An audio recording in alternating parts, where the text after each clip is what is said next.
సింహాద్రి అప్పన్న స్వామి అలాగే రట్టి వల్లభనారాయణ స్వామి ఇద్దరూ ఒకరే అంటారు.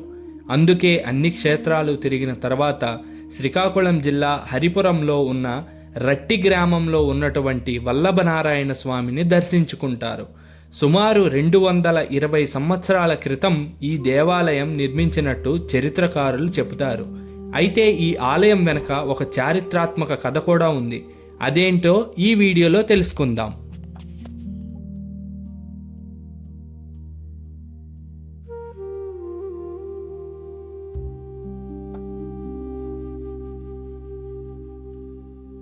పూర్వం నెల్లూరు జిల్లాలో కొంతమంది గ్రామస్తులు అడవిలో ఉన్న పాల చెట్టును నరికినప్పుడు ఆ చెట్టు నుంచి రక్తం ధారలుగా కారిందంట.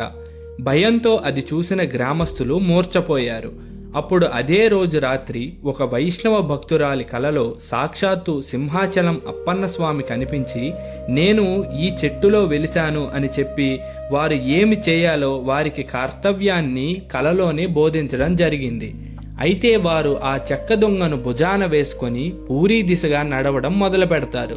అప్పుడు వారు రట్టి గ్రామానికి చేరుకోగా భీకరంగా తుఫాను వచ్చి అక్కడే ఆ చెట్టు దొంగను కింద పెడతారు.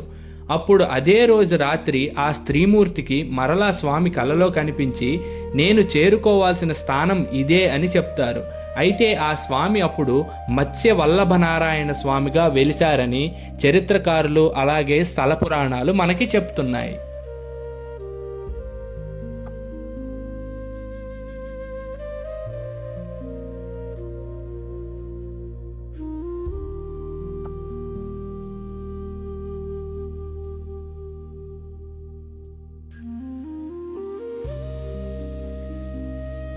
అదే భీకర తుఫాను సమయంలో గ్రామాన్ని కాపాడాలని ప్రార్థిస్తున్న మందస ప్రాంత రాజు కలలో జగన్నాథ స్వామి కలలో కనిపించి, నేను ఇక్కడ వెలిశాను మత్స్యావతార రూపంలో అని రట్టి సముద్ర తీరంలో ఉన్నానని కలలో చెప్తారు.